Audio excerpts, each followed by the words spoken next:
Look out, here comes the future. Mr. Shui started out as a chicken farmer, but when a flu virus wiped out his flock, he searched for a new way to make a living. I went into a noodle shop and I saw the noodle maker made more money than me, he says, but I didn't know how to make noodles. So this amateur inventor built something that could. Call it the noodle bot.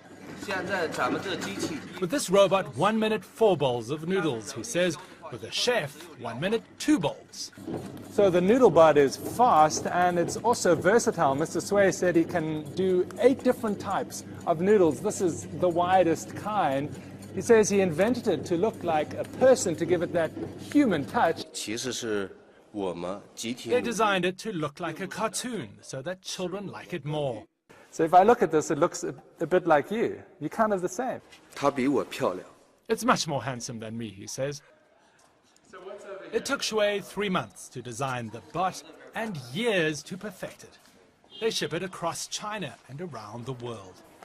So the factory floor is one thing, but the real test of the noodle bot is in the noodle shop. Ni hao.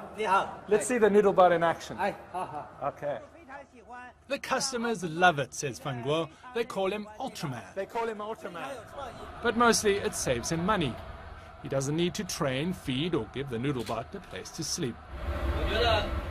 It saves me energy, says the noodle maker. It does the same noodles that I do, and it costs less than me. But as labor costs rise in China, robots are starting to replace human labor.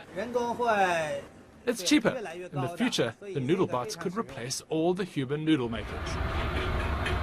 Chopping noodles today, but who knows what's next for the noodle bot.